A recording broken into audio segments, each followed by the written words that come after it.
নমস্কার বন্ধুরা, কেমন আছেন সবাই? আশা করি ভালোই আছেন। আজকে বানাচ্ছি খুবই জনপ্রিয় একটি খাবার, সেটা হলো মুসুর ডালের বড়ি। তো বড়ি দেওয়ার জন্য আগের দিন রাত্রে ডালটা ভিজিয়ে রেখেছিলাম।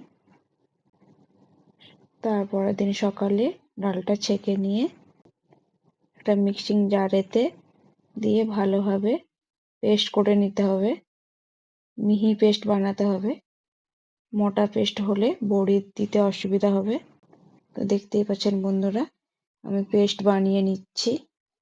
এখনো এটা মোটা আছে, ভালোভাবে মিহি পেস্ট করে নিয়েছি। বাকি ডালটুকু বেটে নিয়ে আসছি।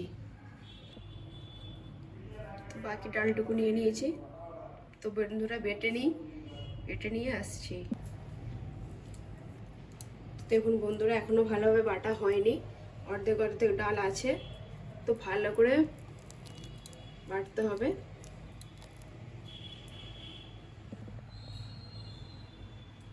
এতে কিন্তু জল দিয়ে বাটলে চলবে না। জল দিয়ে বাটলে কি বলুন তো, যখন বড়িটা দেওয়া হবে তখন বড়ি শেপে আসবে না, ছোট গলে গলে চলে যাবে। তাই বিনা জলে যা ভিজিয়ে রেখেছিলাম তার থেকে ছেঁকে নিয়ে ডালকে ভালোভাবে এতে বাটতে হবে, তা নাহলে বড়ি হবে না। তো বন্ধুরা দেখুন, খুব সুন্দর করে বাটা হয়ে গেছে। এবার আমি আগের ডালটা আর এখনের ডালটা একসাথে দিয়ে নিচ্ছি। আমি আগেও বলেছি, এখনও বলছি, এতে কিন্তু জল দিলে চলবে না। জল দিলে পাতলা হয়ে যাবে। পাতলা হয়ে গেলে ব্যাটারটা আর বড়ি দেওয়া যাবে না, বড়ি বসে যাবে, হালকা হবে না।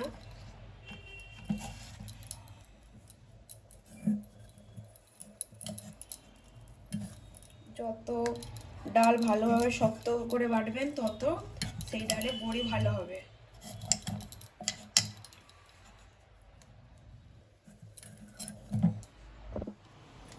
আমি একটা পাত্র নিয়ে নিয়েছি, এতে অর্ধেকটা ডালের বাটা তুলে নিচ্ছি। ভালোভাবে একে ফাটতে হবে। যেই দিকে ফাটবেন বন্ধুরা, সেই দিকেই ফাটবে, উল্টো দিকে আর ঘুরাবেন না।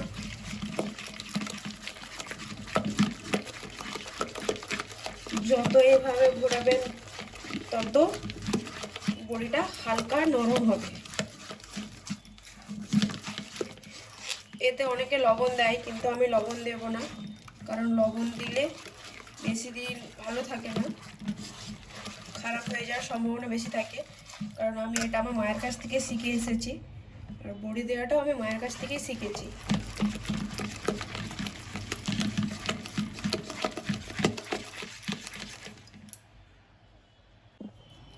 তো দেখুন বন্ধুরা, যত ভালো করে ফাটবেন তত এর কালারটা সাদা হয়ে হয়ে আসবে।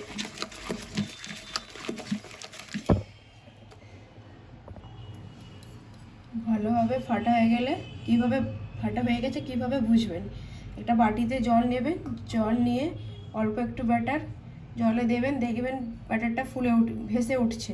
তখনই ভাববেন যে এটা ভালোভাবে ফাটা হয়ে গেছে। এবার বড়ি দেওয়ার পালা।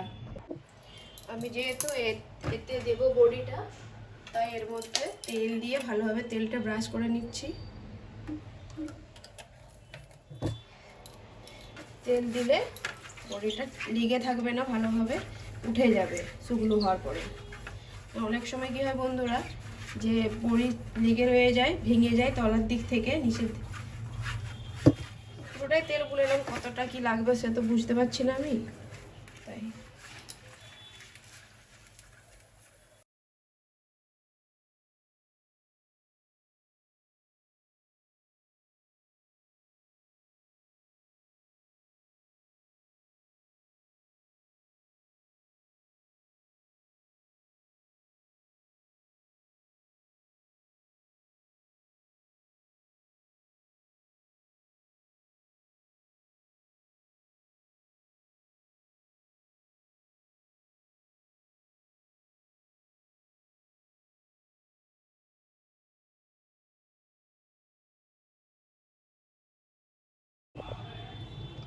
বাকি যে ডালটুকু ফেটিয়েছিলাম সেগুলো বড়ি দিয়ে নিয়েছি,